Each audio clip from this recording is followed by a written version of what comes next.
करता हूं। तो आप सभी का इंतजार आज खत्म हो चुका है, क्योंकि मैं आपके लिए लेकर आया हूं राजस्थान तृतीय श्रेणी अध्यापक भर्ती परीक्षा यानी कि 3rd ग्रेड रीट मेंस जो एग्जाम है आपका, उसकी क्लासेज आज अपन साइकोलॉजी से शुरू करेंगे। लेवल 1 और लेवल 2 दोनों के लिए उपयोगी होगी। स्टार्टिंग में मैं एक क्लास अपलोड करूंगा और धीरे धीरे अपन 2 क्लासों पर आ जाएंगे। और पिछली रीट पात्रता परीक्षा में अपने चैनल ने बहुत अच्छा परफॉर्मेंस दिया था और उसी चीज को अपन जो है, उसी लेवल को जो है कायम रखेंगे। जो भी स्टूडेंट नए चैनल को जरूर सब्सक्राइब कर सकते हैं। और आज का जो पहला क्वेश्चन है, मनोविज्ञान शुरू करने वाले अपन की एक संगीतज्ञ को संगीत प्रस्तुत करना चाहिए, कलाकार को चित्रकारी करनी चाहिए और कवि को कविता लिखनी चाहिए, अर्थात एक व्यक्ति को वह होना चाहिए जो वह हो सकता है। मेस्लो का यह कथन किस आवश्यकता की पूर्ति करता है? तो मेस्ला का आवश्यकता का जो पदानुक्रमिक सिद्धांत है वो इस हिसाब से है, ठीक है।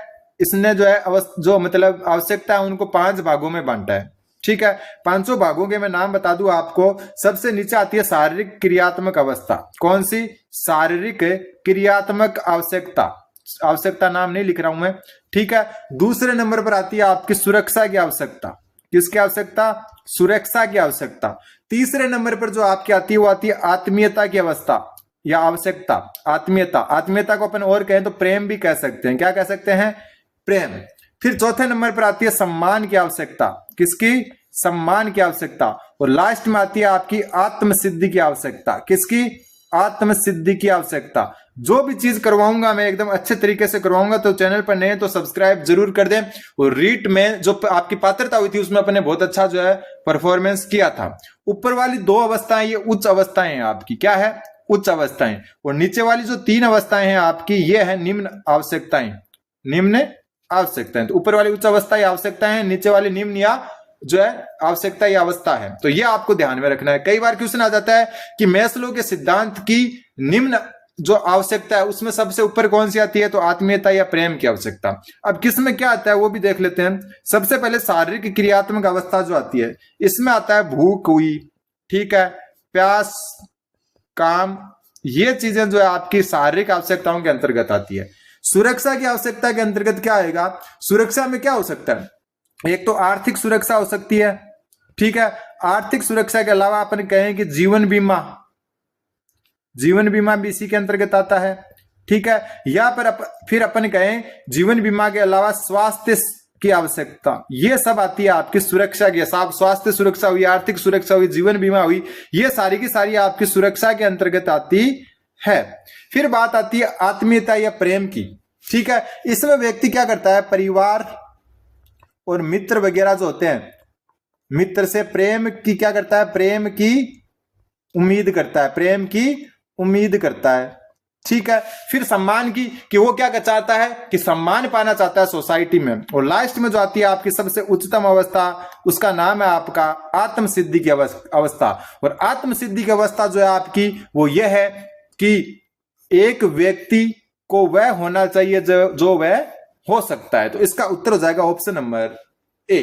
तो ये अपन ने पूरा अच्छे तरीके से जो है देख लिया है कौन सी आवश्यकता में क्या जो है आवश्यक होता है, ठीक है। तो जिसमें व्यक्ति को वह होना चाहिए जो हो सकता है, मतलब संगीतज्ञ को संगीत प्रस्तुत करना चाहिए, कलाकार को चित्रकारी करनी चाहिए, कवि को कविता लिखनी चाहिए, तो ये आत्मसिद्धि की अवस्था के अंतर्गत आता है। फिर चलते हैं अगले क्वेश्चन पर। वह सुदृढ़ और अचल उत्तेजक जो प्राणी से समायोजन की अनुक्रिया की मांग करता है क्या कहलाता है? जो भी चीज बताऊंगा एकदम अच्छे से बताऊंगा। चैनल पर नए तो जरूर सब्सक्राइब आप कर सकते हैं। तो वह सुदृढ़ और अचल उत्तेजक जो प्राणी के से समायोजन की अनुक्रिया की मांग करता है क्या कहलाता है? तो देखो, सबसे पहले अपन बात करें, जो आपकी अभिप्रेरणा है वो 3 चीजों पर निर्भर करती है। किस पर? अभिप्रेरणा जो है आपकी वो 3 चीजों पर निर्भर करती है। तो अभिप्रेरणा बराबर क्या होती है आपकी? अभिप्रेरणा बराबर होती है आपका आवश्यकता प्लस अंतर्नोद, ठीक है। आवश्यकता प्लस अंतर्नोद प्लस जो है आपका उद्दीपक, ये होती है अभिप्रेरणा की परिभाषा। मतलब उसमें आवश्यकता, अंतर्नोद और उद्दीपक ये तीनों आवश्यक होते हैं, ठीक।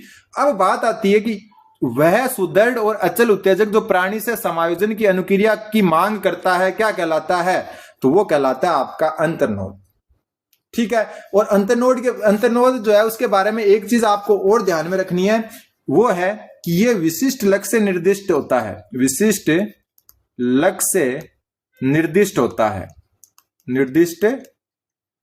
है, सबसे पहले आवश्यकता होती है, आवश्यकता अंतर्नोद को जन्म देती है और अंतर्नोद के बाद में जब उद्दीपक मिल जाता है तो अंतर्नोद शांत हो जाता है। तो उद्दीपक के बारे में एक चीज आपको जो ध्यान में रखनी है वो है कि व्यक्ति को अपनी ओर आकर्षित करता ही है, व्यक्ति को अपनी ओर आकर्षित करता है कौन? उद्दीपक, और आकर्षित करता है, आकर्षित करता है। एक तो ये चीज ध्यान में रखनी है। दूसरी बात जो ध्यान में रखनी है कि जब उद्दीपक अपने को मिल जाता है तब अंतर्नोद में कमी आ जाती है। क्या आ जाती है? अंतर्नोद में कमी आ जाती है, अंतर्नोद में कमी आ जाती है। तो ये कुछ चीजें आपको ध्यान में रखनी है कि जैसे अंतर्नोद जैसे अपने को उद्दीपक मिल जाता है तो अंतर्नोद में क्या आ जाती है? कमी आ जाती है। और उद्दीपक जो है व्यक्ति को अपनी ओर आकर्षित करता है और वो आकर्षित करेगा तब क्या होगा आपके, तब जो है आपका अंतर्नोद क्या हो जाएगा? कम हो जाएगा। तो ध्यान में रख लेना, वह सुदृढ़ और अचल उत्तेजक जो प्राणी से समायोजन की अनुक्रिया की मांग करता है तो वो कहलाता है आपका अंतर्नोद। फिर आता है आपका क्वेश्चन नंबर अगला जो क्वेश्चन थोड़ा छोटा कर लेता हूं मैं। अधिगम प्रक्रिया में अभिप्रेरणा की भूमिका के संबंध में असत्य कथन बताओ। ठीक है, सबसे पहले प्रेरणा व्यक्ति के व्यवहार को नियंत्रित, निर्देशित और परिवर्तित करती है। तो ये तो बात बिल्कुल सही है। अभिप्रेरणा जो होती है वो व्यक्ति को नियंत्रित, निर्देशित और परिवर्तित करती है। जैसी ट्रिक्स मैंने आपको रीड प्री में बताई थी वैसे मैं आपको बता दूं कि कभी भी पॉजिटिव चीज होगी वो गलत हो ही नहीं सकती। तो ये तो पॉजिटिव चीज है तो ये तो गलत हो नहीं सकती। ठीक है, प्रेरणा छात्र की रुचि को बढ़ाती है, पॉजिटिव चीज है, सही बात है, किंतु अवधान निर्माण में सहयोगी नहीं है। अवधान क्या है? पॉजिटिव है लेकिन सहयोगी नहीं है, नेगेटिव हो गई, मतलब ये क्या है? गलत। और यही उत्तर हो गया। बस आपके मनोविज्ञान में कुछ क्वेश्चन तो ऐसे ही आ जाते हैं कि आप कॉमन सेंस से कर सकते हो। तो प्रेरणा छात्र की रुचि को बढ़ाती है, सही बात है, लेकिन अवधान निर्माण में सहयोगी नहीं है, ये गलत बात है। अवधान मतलब ध्यान केंद्रित करने में भी अभिप्रेरणा क्या है? सहयोगी है। फिर प्रेरणा परिणाम के ज्ञान से भी प्राप्त होती है, बिल्कुल। जो प्रेरणा होती है वो परिणाम जो होता है उसके ज्ञान से भी प्राप्त होती है। प्रेरणा अधिगम प्रक्रिया के व्यवस्थापन का महत्वपूर्ण कारक है, बिल्कुल। प्रेरणा यानी मोटिवेशन जो है अधिगम प्रक्रिया के व्यवस्थापन का एक महत्वपूर्ण कारक है, तो बिल्कुल है। अपने को असत्य पूछा था तो ऑप्शन नंबर 2 असत्य हो जाएगा।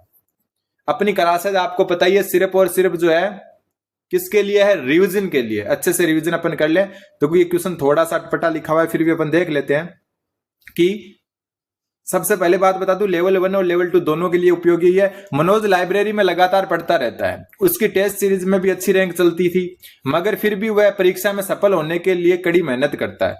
ठीक है, लाइब्रेरी में लगातार पढ़ता है मनोज और उसकी टेस्ट सीरीज में भी अच्छी रैंक चलती थी, मगर फिर भी वह परीक्षा में सफल होने के लिए कड़ी मेहनत करता है। जब उसके दोस्त पूछते तो वह बस इतना कहता है कि अपना इरादा जो है सिलेक्शन का नहीं है, रैंक का है, क्योंकि अच्छी रैंक आने पर गृह जिले में नियुक्ति मिलती है। मनोज की अभिप्रेरणा को किस मनोवैज्ञानिक के सिद्धांत से बेहतर समझाया जा सकता है? मतलब मनोज पढ़ने में अच्छा है, उसका सिलेक्शन भी आसानी से हो सकता है, टेस्ट सीरीज में भी रैंक अच्छी आती है, लेकिन उसके दोस्त को बोलता है कि सिलेक्शन नहीं, मुझे रैंक चाहिए ताकि गृह जिले में नियुक्ति मिल सके। तो ये किस सिद्धांत जो है अभिप्रेरणा के उससे संबंधित अपन कह सकते हैं, वो इसने पूछा है। सबसे पहले अपन मैक्सीलैंड के सिद्धांत की बात करें। मैक्सीलैंड का जो सिद्धांत है उसको उपलब्धि अभिप्रेरणा सिद्धांत या निष्पत्ति प्रेरणा सिद्धांत कहते हैं। उपलब्धि और निष्पत्ति एक ही चीज होती है, उपलब्धि अभिप्रेरणा सिद्धांत, ये कहते हैं मैक्सीलैंड के सिद्धांत। ठीक है, उपलब्धि अभिप्रेरणा जो सिद्धांत है आपका, ये क्या कहता है वो मैं बता देता हूं। उपलब्धि अभिप्रेरणा सिद्धांत कहता है आपका कि जो भी कुछ आप सीखते हो वो वातावरण के द्वारा सीखते हो, वातावरण के द्वारा अभिप्रेरित होते हो, द्वारा अभिप्रेरित होते हैं। मतलब जो भी अभिप्रेरित होते हैं वातावरण के द्वारा अभिप्रेरित होते हैं। ठीक है, दूसरी बात इसने क्या कहा कि स्वभाव का अभिप्रेरणा में कोई योगदान नहीं है। शॉर्ट में लिख रहा हूं, स्वभाव का अभिप्रेरणा में योगदान नहीं है। तो ये दो चीज आपको ध्यान में रखनी है, योगदान नहीं है मतलब वातावरण के द्वारा अभिप्रेरित होता है कोई भी व्यक्ति, स्वभाव का अभिप्रेरणा में कोई योगदान नहीं होता। ये कौन कहता है? उपलब्धि अभिप्रेरणा सिद्धांत, जो किसके द्वारा दिया गया है? मैक्सीलैंड के द्वारा दिया गया है। फिर बात आती है मॉर्गन की। मॉर्गन का सिद्धांत जो है वो क्या कहता है? मॉर्गन का सिद्धांत कहता है शरीर क्रिया सिद्धांत। नाम जो है सिद्धांत का वो है शरीर क्रिया सिद्धांत। और ये सिद्धांत क्या कहता है? शरीर क्रिया जो सिद्धांत है आपका वो कहता है कि कोई भी जो व्यक्ति है उसकी जो अभिप्रेरणा है, मतलब कोई भी व्यक्ति जो है वो क्या होगा? कोई भी प्राणी की प्रतिक्रियाएं केंद्रीय प्रेरक स्थिति द्वारा नियंत्रित होती है। केंद्रीय प्रेरक शक्ति द्वारा नियंत्रित होती है, शक्ति द्वारा नियंत्रित होती है। तो ये जो है नाम आपको ध्यान में रखना है। कौन सा? केंद्रीय प्रेरक शक्ति। तो क्वेश्चन आ जाएगी केंद्रीय प्रेरक शक्ति, अभी सेकंड ग्रेड में आया हुआ है, सेकंड ग्रेड में, कि केंद्रीय प्रेरक शक्ति द्वारा जो है अभिप्रेरणा नियंत्रित होती है या प्राणी की प्रतिक्रिया नियंत्रित होती है। कौन सा सिद्धांत कहता है? शरीर प्रतिक्रिया सिद्धांत। ठीक है, जो मॉर्गन ने दिया था। अब बात यह आती है, इसमें इसने किसका जो है बाह्य उद्दीपक जो है उसका खंडन किया है। इसने बाह्य उद्दीपक का खंडन किया है, उद्दीपक का खंडन किया है। किसने? मॉर्गन ने। फिर आती है क्लार्क हल की बारी। क्लार्क हल का जो सिद्धांत है उसको अंतर्नोद सिद्धांत कहते हैं। क्या कहते हैं? अंतर्नोद सिद्धांत। अब जो आपका अंतर्नोद सिद्धांत है ये क्या है? अंतर्नोद सिद्धांत क्या कहता है कि प्राणी कोई भी कार्य या करता है वो किसके कारण करता है? जैविक अभिकारकों की वजह से। भूख, प्यास, काम जैसे प्रणोद द्वारा, प्रणोद मतलब चालक द्वारा कोई भी प्राणी क्या करता है? क्रिया प्रारंभ करना। ये कौन सा? शॉर्ट में बता रहा हूं बस, प्रारंभ करना। ये बात कहता है अंतर्नोद सिद्धांत जो आपका क्लार्क हल ने दिया। फिर आता आपका व्रूम, और ये इसका उत्तर व्रूम है। व्रूम क्या कहता है? विक्टर व्रूम इनका पूरा नाम है। इसका सिद्धांत जो है आपका, उसका नाम है आपका अभिप्रेरणा का प्रत्याशा सिद्धांत। कौन सा सिद्धांत? प्रत्याशा सिद्धांत। और ये क्या कहता है? प्रत्याशा सिद्धांत में ये क्या कहता है कि प्राणी जो है कोई भी अनुक्रिया कब करेगा कि उसका परिणाम क्या है वो जानकर करेगा। परिणाम क्या होगा? मतलब कि कोई कार्य तभी करेगा, कोई प्रतिक्रिया तभी करेगा जब उसको पता हो कि उसका परिणाम क्या होगा। और यहां पर क्या बोल रहा है कि गृह जिले में नियुक्ति मिलेगी मुझे अगर मैं अच्छी रैंक ले आऊंगा, तो ये उसको परिणाम को देखकर काम कर रहा है। इसका मतलब ये विक्टर ब्रूम के सिद्धांत को फॉलो कर रहा है। थोड़े से आपको डिफिकल्ट लग सकती है लेकिन समझना पड़ेगा। तो गृह जिले में रैंक लाना क्या है? उस चीज का परिणाम है, इसलिए वो प्रतिक्रिया कर रहा है। तो ये विक्टर ब्रूम का जो सिद्धांत है उसको फॉलो कर रहा है। फिर आता अगला क्वेश्चन, व्यक्ति की योग्यता प्रेरणा पाकर विकसित होती है जो उपलब्धि में सहायक होती है। ये कथन किस मनोवैज्ञानिक का है? तो मैं आपको बता चुका, कथन वाले आपको पढ़कर तो रखने हैं, लेकिन जरूरी नहीं है कि वो आपको याद रहे या नहीं रहे, लेकिन आंखों के आगे से गुजारोगे तो कुछ याद रहने के चांस रहेंगे। तो इसका उत्तर क्या हो जाएगा कि व्यक्ति की योग्यता प्रेरणा पाकर विकसित होती है जो उपलब्धि में सहायक होती है। ये कथन किस मनोवैज्ञानिक ने दिया? तो इसका जो उत्तर हो जाएगा आपका हो जाएगा ऑप्शन नंबर 3, वुडवर्थ।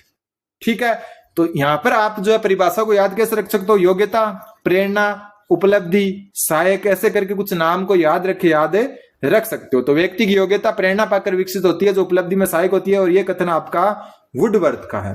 एक चीज और जो वुडवर्थ ने कही थी वो मैं आपको बता देता हूं कि जो आपकी निष्पत्ति है, निष्पत्ति का मतलब हो गया उपलब्धि। निष्पत्ति या उपलब्धि एक ही चीज होती है, ये ध्यान में रख लेना। जो आपकी निष्पत्ति या उपलब्धि होती है ये योग्यता प्लस अभिप्रेरणा की देन होती है। क्या होती है? योग्यता प्लस अभिप्रेरणा की देन होती है। योग्यता प्लस अभिप्रेरणा, तो ये भी चीज आपको ध्यान में रखनी है। निष्पत्ति बराबर योग्यता प्लस अभिप्रेरणा। फिर अगला क्वेश्चन, स्किनर के अनुसार शिक्षा मनोविज्ञान के आरंभ का समय क्या माना जाता है? तो आपका स्किनर जो है वो अरस्तु के समय से क्या मानता है? शिक्षा मनोविज्ञान का आरंभ मानता है। शिक्षा मनोविज्ञान का जनक, शिक्षा मनोविज्ञान का जनक बोल रहा हूं मैं, तो ये है थॉर्नडाइक। कौन है? थॉर्नडाइक। मनोविज्ञान का जनक नहीं बता रहा मैं, शिक्षा मनोविज्ञान का जनक बता रहा हूं। और शिक्षा मनोविज्ञान का जनक आपका थॉर्नडाइक का ध्यान में रखना। और स्किनर जो है वो शिक्षा मनोविज्ञान का प्रारंभ अरस्तु के समय से मानता है। किसके समय से? अरस्तु के समय से। अगला क्वेश्चन, असत्य कथन बताइए। क्या बताइए? असत्य कथन बताइए। सबसे पहला, स्टीफन ने शिक्षा मनोविज्ञान को शैक्षणिक विकास का कर्मिक अध्ययन बताया। यह बात बिल्कुल सही है। स्टीफन जो नामक जो मनोवैज्ञानिक था उसने शिक्षा मनोविज्ञान को शैक्षणिक विकास का कर्मिक अध्ययन बताया। आने लायक जो आपका क्वेश्चन है अलग से आ सकती है कि शिक्षा मनोविज्ञान को शैक्षणिक विकास का कर्मिक अध्ययन किसने बताया? स्टीफन ने। फिर क्रो और क्रो ने शिक्षा मनोविज्ञान को जन्म से वृद्धावस्था तक के सीखने के अनुभव का वर्णन और व्याख्या करना बताया। तो जन्म से वृद्धावस्था नाम आ जाए तो क्रो एंड क्रो कर देना, यह भी बिल्कुल सही है। फिर कोल सैनिक जो है उसने शिक्षा मनोविज्ञान में मनोवैज्ञानिक सिद्धांत व खोज का शिक्षा में प्रयोग मानते हैं। जो कोल सैनिक है वो शिक्षा मनोविज्ञान में मनोविज्ञान सिद्धांत व खोज का शिक्षा में प्रयोग मानते हैं। तो ये बात भी बिल्कुल सही है। फिर नाल व अन्य शिक्षा मनोविज्ञान को मानवीय व्यवहार का शैक्षिक परिस्थितियों में अध्ययन मानते हैं, और ये आपकी गलत है, और उत्तर हो जाएगा ऑप्शन नंबर 4। तो फिर ये किसने कहा, तो ये चीज किसने कही फिर, तो ये चीज आपकी कही सेंट्रोक ने। किसने कही, सेंट्रोक नामक मनोवैज्ञानिक ने कही थी। तो ये 4 परिभाषाएं और याद होगी आपको। जन्म से वृद्धावस्था आते क्रो एंड क्रो कर देना, कर्मिक अध्ययन आ जाए जब आपका शिक्षा मनोविज्ञान के बारे में तो स्टीफन कर देना, और जब आपका मनोविज्ञान को शिक्षा मनोविज्ञान को मनोवैज्ञानिक सिद्धांत और खोज का शिक्षा में प्रयोग मानते हैं तो कॉलसैनिक कर देना, और जो आपका मानवीय व्यवहार का शैक्षिक परिस्थितियों में अध्ययन ही शिक्षा मनोविज्ञान है, ये बात आ जाए तो सेंट्रोक कर देना। क्वेश्चन नंबर 53 और अगला, भले यहाँ लेवल 1 लिखा हो लेकिन लेवल 2 के लिए भी उपयोगी है, ध्यान रख लेना। एक विचार जो मनोविज्ञान में निरीक्षण और मापन पर बल देता है, जिसे बाल मनोविज्ञान के अध्ययन को प्रोत्साहित किया, यह संप्रदाय है। एक विचार जो मनोविज्ञान में निरीक्षण यानी ऑब्जर्वेशन और मापन पर बल देता है, तो जिसने बाल मनोविज्ञान के अध्ययन को प्रोत्साहित किया, तो वह संप्रदाय आपका व्यवहारवाद है। ठीक है। संरचनावाद कौन सा है, विलियम वुंट और शिष्य टिचनर वाला। विलियम वुंट और इनका जो शिष्य था कौन, टिचनर। ठीक है। प्रकार्यवाद विलियम जेम्स के द्वारा जो दिया गया। व्यवहारवाद वाटसन द्वारा प्रतिपादित है, और मनोविश्लेषणवाद आपको पता ही है फ्राइड द्वारा प्रतिपादित है। तो व्यवहारवाद जो है आपका निरीक्षण और मापन पर बल देता है और बाल मनोविज्ञान के अध्ययन को प्रोत्साहित करने का काम किया है। फिर है शिक्षा मनोविज्ञान के संबंध में सटीक विचार कौन सा है। यह भी एक अच्छा क्वेश्चन है आपका कि शिक्षा मनोविज्ञान के बारे में जो है आपका सबसे सटीक विचार कौन सा है। शिक्षा मनोविज्ञान की प्रकृति वैज्ञानिक है, बिल्कुल। शिक्षा मनोविज्ञान विधायक विज्ञान है, बिल्कुल। शिक्षा मनोविज्ञान नियामक नहीं है, यह ध्यान में रख लेना। कई बार अपन विधायक और नियामक में कंफ्यूज हो जाते हैं, विधायक तो है, नियामक नहीं है। ठीक है, तो उपयुक्त सभी सही हो गया। इसके अलावा ध्यान में जो आपको रखना है, जो शिक्षा मनोविज्ञान है यह सामाजिक होता है। क्या होता है, सामाजिक होता है। ठीक है, प्रयोगात्मक होता है, प्रयोगात्मक होता है। इसके अलावा सामाजिक प्रयोगात्मक के अलावा वस्तुनिष्ठ होता है। क्या होता है, वस्तुनिष्ठ होता है। वस्तुनिष्ठ के अलावा अगर बात करें तो अनुप्रयुक्त होता है। क्या होता है, अनुप्रयुक्त। तो ये भी 4 चीजें आपको ध्यान में रखनी है। शिक्षा मनोविज्ञान की प्रकृति वैज्ञानिक है, ये विधायक है, नियामक नहीं है, सामाजिक है, प्रयोगात्मक है, वस्तुनिष्ठ है और अनुप्रयुक्त है। अगला क्वेश्चन, ये भी एक अच्छा क्वेश्चन है। थोड़ा सा पहले अपन जो है इस लाइन को पढ़ लेते हैं। एक छात्रा परी जो रोज स्कूल में संगीत कक्षा में भाग लेती है, वह कहती है मुझे संगीत से सच्चा सुकून मिलता है, लेकिन अगर मैं ये क्लास मिस कर दूं तो मुझे 100% अटेंडेंस का सर्टिफिकेट नहीं मिलेगा जो मुझे स्कॉलरशिप के लिए जरूरी है। वापस देखो, एक छात्रा है परी, वो रोज स्कूल में संगीत कक्षा में भाग लेती है, वह कहती है मुझे संगीत से सच्चा सुकून मिलता है। ठीक है, लेकिन अगर मैं ये क्लास मिस कर दूं तो मुझे 100% अटेंडेंस का सर्टिफिकेट नहीं मिलेगा, तो मुझे स्कॉलरशिप के लिए जो जरूरी है। नीचे दिए गए कथन में कौन सा परी की अभिप्रेरणा की प्रकृति के बारे में सबसे सटीक विश्लेषण करता है। बहुत अच्छा क्वेश्चन है। सबसे पहले मैं इसका उत्तर बता देता हूं आपको। इसका उत्तर ऑप्शन नंबर 3 हो जाएगा। परी के व्यवहार में दोनों प्रकार की अभिप्रेरणा सक्रिय है, एक आंतरिक अभिप्रेरणा और दूसरी बाहरी, और ये एक मिश्रित प्रेरणा की स्थिति है। आंतरिक और बाहरी दोनों कैसे, देखो ये कैसे, केवल बाहरी है, गलत। केवल आंतरिक, परी पूरी तरह आंतरिक है, गलत। परी केवल सामाजिक स्वीकृति के लिए काम कर रही है, गलत। परी में दोनों कैसे है, आंतरिक और बाहरी, वो मैं बता देता हूं। यहां पर क्या बोला उसने कि मुझे संगीत से सच्चा सुकून मिलता है, ये उसका सुकून मिलना आंतरिक अभिप्रेरणा हो गई, और वो क्लास इसलिए अटेंड कर रही है कि उसको 100% अटेंडेंस का सर्टिफिकेट चाहिए, और ये सर्टिफिकेट, पुरस्कार, दंड वगैरह होते हैं, ये बाहरी अभिप्रेरणा के कारण होते हैं। तो आंतरिक तो उसको सुकून मिल रहा है, और बाहरी की उसको सर्टिफिकेट चाहिए 100% अटेंडेंस का, तो ये दोनों अभिप्रेरणाएं मिक्स हो गई। अब थोड़ा सा आंतरिक और बाह्य अभिप्रेरणा में एक चीज जो आपको ध्यान में रखनी है वो मैं बता देता हूं, 1 मिनट। आंतरिक अभिप्रेरणा, एक ही चीज ध्यान में रखनी है। आंतरिक जो अभिप्रेरणा होती है ये आपकी कार्य केंद्रित होती है। किसके केंद्रित होती है, कार्य केंद्रित। जैसे ऊपर उसमें लिखा था ना, संगीत से सुकून मिलता है, तो संगीत मतलब कार्य केंद्रित, मतलब संगीत सीखना चाहती है वो या सुनना चाहती है। बाहरी जो अभिप्रेरणा है ये होती है लक्ष्य केंद्रित। क्या होती है, लक्ष्य केंद्रित। कैसे पता चला कि वो 100% जो आपके अटेंडेंस है उसका सर्टिफिकेट लेना चाहती है, उसका सर्टिफिकेट लेना चाहती है, मतलब उसका कुछ लक्ष्य हो एक। ठीक है, तो ये बाहरी अभिप्रेरणा जो होती है वो लक्ष्य केंद्रित होती है, आंतरिक होती है कार्य केंद्रित। ये आंतरिक जो स्वभाव होते हैं अपने, जैसे ऊपर जो आपको है सुकून मिलना, ये बाहरी में क्या आ जाते हैं, दंड आ जाता है, पुरस्कार आ जाता है, ठीक है, कोई इनाम वगैरह होते हैं, ये सारे इसी के अंतर्गत आते हैं।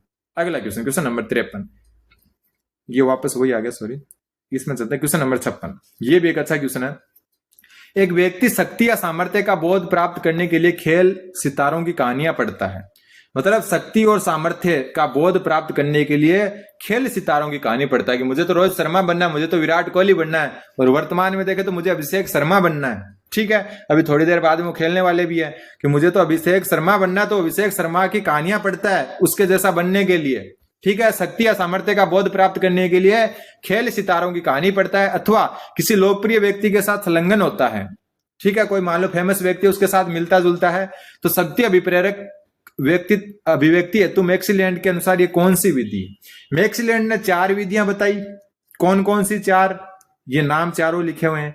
इसमें से अगर आप वापस में बता देता हूं कि कौन सी कहां काम होती है, अच्छे से देख लेना। सबसे पहले अगर बात करें अपन कि जब अपन किसी बाहरी स्रोत को अपने शक्ति का या सामर्थ्य के लिए जो है प्रयोग में लेते हैं, अपनी शक्तियों को बढ़ाने के लिए या अच्छा करने के लिए, जब अपन किसी बाहरी आदमी या बाहरी स्रोत को काम लेते हैं, तब वो हो जाती है बाहरी स्रोत। तो इसका उत्तर हो जाएगा ऑप्शन नंबर 1। ठीक है, दूसरी आंतरिक अभिप्रेरणा क्या होगी कि स्वयं की काबिलियत के आधार पर, स्वयं की काबिलियत, ठीक है, स्वयं की काबिलियत के अनुसार खुद की शक्ति मापता हो। मतलब अगर ये क्वेश्चन ऐसा हो जाता कि जो है एक व्यक्ति जो है अपनी शक्ति और सामर्थ्य का बोध खुद किया जो खेल है उसको सुधार करके बना रहा है, ठीक है, तब क्या हो जाती है, स्वयं की जो काबिलियत है उसके अनुसार अगर आप शक्ति को मापते हैं, अपने सामर्थ्य को मापते हैं, तो वो आंतरिक स्रोत हो जाता है।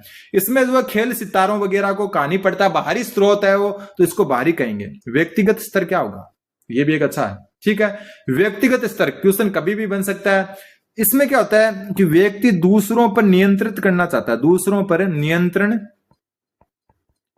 या प्रभाव करना चाहता है, तानाशाही टाइप से प्रभाव करना चाहता है, ये होता है।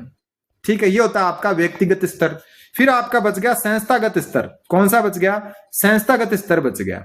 संस्थागत स्तर में क्या होता है, इसमें व्यक्ति तो है ना, इसको दूसरा नाम मैं बता दूं, इसका दूसरा नाम है सामाजिक स्तर। कौन सा? सामाजिक शक्ति स्तर भी कहते हैं इसको, सामाजिक शक्ति स्तर या संस्थागत स्तर।